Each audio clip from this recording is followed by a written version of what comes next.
तो sir as a chief guest आप आज विटनेस किया है, तो मेरा सवाल आपसे ये रहेगा कि ये जो important of literatures among the society आप किस नज़र से देखेंगे?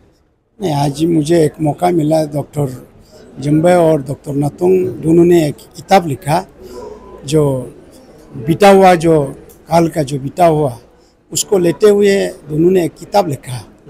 तो उसको उद्घाटन करने का मुझे मौका दिया और इसलिए दोनों जवान दोनों को मैं बधाई देता हूँ।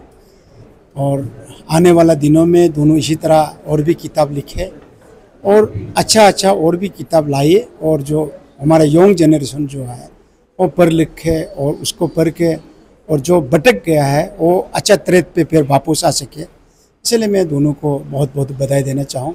और मैं ये कहना चाहूँगा, आज का जो किताब है वो यंग जनरेशन जो है उन्हें पढ़ के जो बिल्कुल अपना ट्रैक से जो उतर गया है वो फिर ट्रैक में वापस आना चाहिए, क्योंकि अपना स्टेट को, अपना गांव को, अपना अरुणाचल को, अपना देश को अच्छा में ले जाने का सिर्फ यंग जनरेशन का है।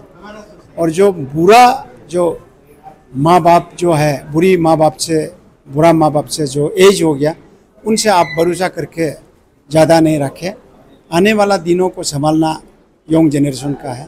और यंग जनरेशन, आप दारू कम कीजिए, ड्रग मत लीजिए और अच्छा पढ़ लिखे, अच्छा इंसान बने, अपना गांव को अच्छा साफ सुथरा में रखिए, अपना स्टेट को, अपना देश को बचाए रखने में आप सक्षम हो। मैं भगवान से ये दुआ मांगूंगा। तो सर आप किस प्रकार से इनकरेज करना चाहेंगे और एडवाइस देना चाहेंगे, स्पेशली यूथ जो इस प्रकार से? हम यंग जनरेशन को ये कहना चाहूँगा कि आप मेहनत करो। आप सरकार ने, भारत सरकार और स्टेट सरकार ने काफ़ी आपको आगे बढ़ने के लिए हर तरह की सुख सुविधा देने का कोशिश किया, और उसको आप लेते हुए आप सोते नहीं रहना है। आप मेहनत कीजिए, आप मेहनत करेगा आपको बिल्कुल फल मिलेगा। आप हर समाज और हर सोसाइटी में अगर जो मेहनत करता है उनका हमेशा कामयाब होता है। मैं उन सभी से मेरा अपील है, आप जो खराब चीज़ को छोड़िए, अच्छा चीज़ में आप आगे बढ़िए। ज़िंदगी आपका सुख सुविधा जरूर मिलेगा और आने वाला दिनों में आप खुशी से जी सकता है। ये मेरा यंग जनरेशन को मेरा रिक्वेस्ट होगा, मेरा दुआ होगा। Thank you. सबसे पहले तो मैं जुमगा और ताना नुतुल मैडम को एक बार फिर से बधाई देना चाहूँगा। Yes, he was my student. Hindi का तो नहीं था, बट हम लोग सेम कॉलेज में थे। तो एज़ मैंने पहले भी कहा कि वो बहुत ही सिंसियर स्टूडेंट था, और आज उसका आउटकम भी इसी रूप में वो निकला है, ये लामेंट्स एंड रिफ्लेक्शन के रूप में। तो दोनों को बधाई देते हुए मैं अरुणाचल का जो लिटरेरी सिनारियो है उस पर बात करना चाहूँगा कि अभी भी हमारे अरुणाचल प्रदेश में लिटरेचर को लेकर लोगों में और इंटरेस्ट और अवेयरनेस आने की ज़रूरत है। हालांकि अरुणाचल प्रदेश लिटरेचर सोसाइटी अभी बहुत काम कर रहा है। हमारे अपने पद्मश्री और साहित्य अकादमी अवार्डी वाईडी तोंगची सर और बहुत सारे और भी जो बडिंग राइटर्स इसमें काम कर रहे हैं, तो सब मिलकर काम कर रहे हैं, लेकिन वो काफ़ी नहीं है। अभी जुमगा का जैसे ये बुक आया है, जुमगा और ताना नुतुल मैडम जी का, ऐसे भी और भी बहुत लोगों का आना बाकी है। तो इस तरह से काम करेंगे तो लोग एक दूसरे से, यूथ स्पेशली यूथ एक दूसरे से इंस्पायर होंगे। तो हमें इंस्पायर करने की ज़रूरत है। पहले तो खुद मोटिवेट होना पड़ेगा, उसके बाद फिर आप लिखिए, पब्लिश करिए, लोग इंस्पायर होते जाएंगे। तब क्या होगा कि हमारे पास लिटरेचर अवेलेबल ज़्यादा होगा, तो हम बाहर देखने की बजाय अपनी स्टेट में ही हम कंसंट्रेट रहेंगे। तो इससे एक पॉजिटिव आउटकम जो बाहर निकल के आएगा। तो मैं यही कहना चाहूँगा कि अंत में कि इस तरह से और लोगों को लिखते रहना चाहिए और आने की ज़रूरत है। Sir, there are so many like आप जैसे कि एक राइटर भी है, तो सर बहुत जगह ऐसा होता है कि बडिंग राइटर्स उनको इतनी कॉन्फिडेंट नहीं होता है, मतलब कि कैसे पब्लिश करेगा, लाइक तो कोई गाइड नहीं मिलता है। तो सर आपका तरफ से थोड़ा सा एडवाइस उन लोगों को जो बडिंग है, how they will be like success करेगा इस फील्ड में? बिल्कुल। अभी जैसे मैंने अरुणाचल प्रदेश लिटरेचर सोसाइटी का मैंने जिक्र किया, आज के बडिंग राइटर्स को ना कहीं और जाने की कोई ज़रूरत ही नहीं है। आप सिर्फ एक दो लोगों को पहचानिए और उसको संपर्क करिए, बस कांटेक्ट करने भर की देरी है। आप संपर्क करिए, मुझे करिए, जमुना बिनी है, तोंगची सर तो है ही, और अरुणाचल प्रदेश लिटरेचर सोसाइटी में एवरी मंथ हमारा सिटिंग होता है। अब वहाँ आइए, आपको पब्लिकेशन का कोई इशू नहीं है, बस हमें पता चले कि कौन लिख रहा है, क्या लिख रहा है, बस मैटर होना है। पब्लिकेशन का कोई इशू नहीं है। पहले की बात अलग है, आज के ज़माने में बिल्कुल भी प्रॉब्लम नहीं है, ऐसे पब्लिश हो जाएगा, कोई दिक्कत नहीं है। बस हमें पता चले कि लिख कौन रहा है, संपर्क में तो आए, कोई पता तो चले कि कोई लिख रहा है। जैसे जुमगे है, जुमगे ने अपना बुक पब्लिश करने से पहले वो मेरे पास आया, उन्होंने बहुत सारी बातें की मुझसे, सलाह मशवरा किया, तब जाके ये फाइनलाइज हुआ है। तो इस तरह से कोई अप्रोच तो करें तो पता चलेगा, बस इतनी बार की ही देरी है। Okay, thank you for the coverage. This our ये जो title है Lament and Reflection. Lament as a poet and as a reader, हर कोई किसी का अलग अलग इंटरप्रिटेशन होता है। तो यहाँ में lament means जहाँ जो हम लोग जर्नी किया था in our past life, what are the difficulties, challenges and afflictions, pain that we have sailed through. तो उसको lament है। And then reflection mean when your emotions, sentiment, feelings are put into papers, that is put into paper and that is the reflection.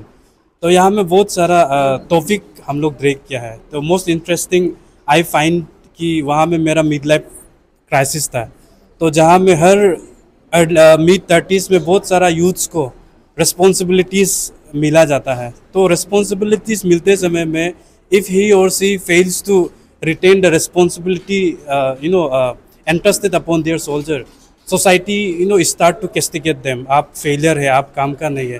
तो that very moment आप youth जो एक सपना देखने से भी वो सपना जो सेटल्ड हो जाता है। So it has a deep connotation if readers will understand. And in my speech also I have already said that we have a great poet and writer Ronald Wirtz. तो वो बोला है कि that of the author. We as a author we have just reflected in form of letter, and it is reader to decide how to interpret and how to fine tune them in their feelings and emotions. यही है। तो sir what emotions and feelings you want to explore especially to the reader? हाँ, वो बहुत अच्छा सवाल है। जैसे कि वही है, मेरा बहुत सारा पोएम में मेरा दुख तकलीफ को हम बयां किया है। जैसे कि when you come to Itanagar or many other places, cities, you went there in order to grab your goals. That time you are compelling yourself to be alone. You wish to be with your family, but the situation is demanding you to be alone because you have to achieve your goals. At that time, reluctantly, you keep aside your family, reluctantly. So all these feelings and experience of sadness, in absence of family, we are fragile. So, but this is reluctantly acceptance of fragile is also a situation that you have to embrace. So, these all are something that we have put it down in our poems. So, sir, आपकी books की prices कैसे and how people will get to know about your books and how they can कहाँ से मिलेगा उसको it will be available in some apps and all that yeah, exactly. Actually, Nutul ma'am and I we have this is a collaborative work which is already well known to you.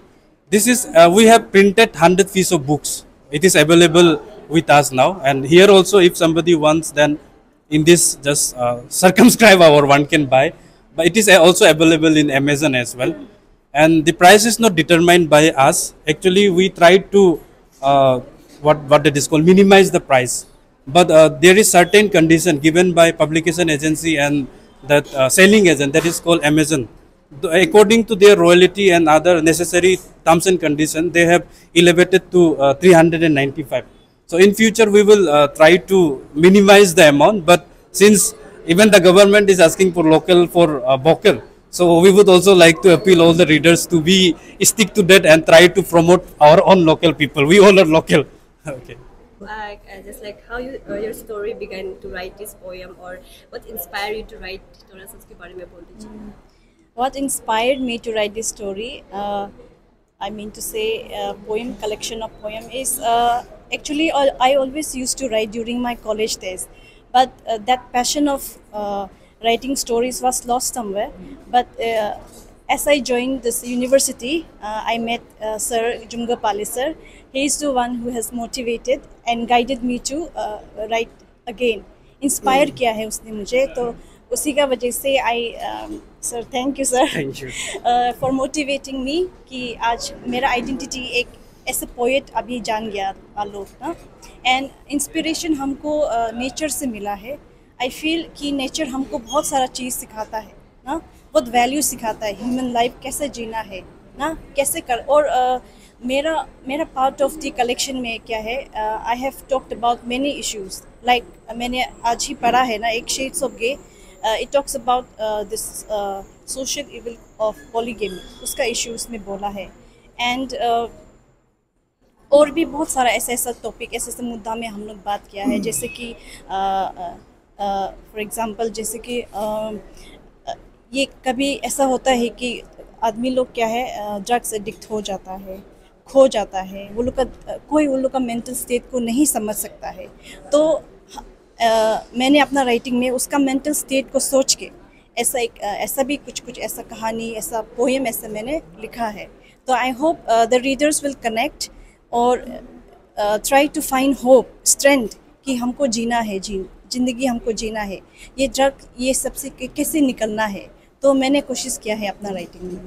तो ma'am lastly through this book आप समाज को क्या convey करना चाह रहे हैं, क्या मैसेज देना चाह रहे हैं? समाज को मेरा तरफ से यही एक मैसेज होगा कि आप अपना आँख खोलिए ना, आप अपना, इट्स हाई टाइम कि हम लोग अपना नेचर को रिगार्ड करें ना।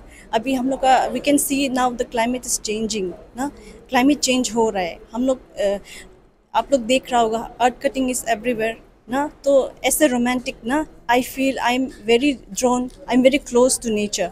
तो हमको जब देखने को मिलता है कि ऐसे अर्थ कटिंग हो रहा है, लैंडस्लाइड हो रहा है, हमको ऐसा लगता है कि हमको हाँ मॉडर्नाइजेशन ठीक है, लेकिन ऐसा कुछ बैलेंस करके हम लोग क्यों नहीं कर सकता है।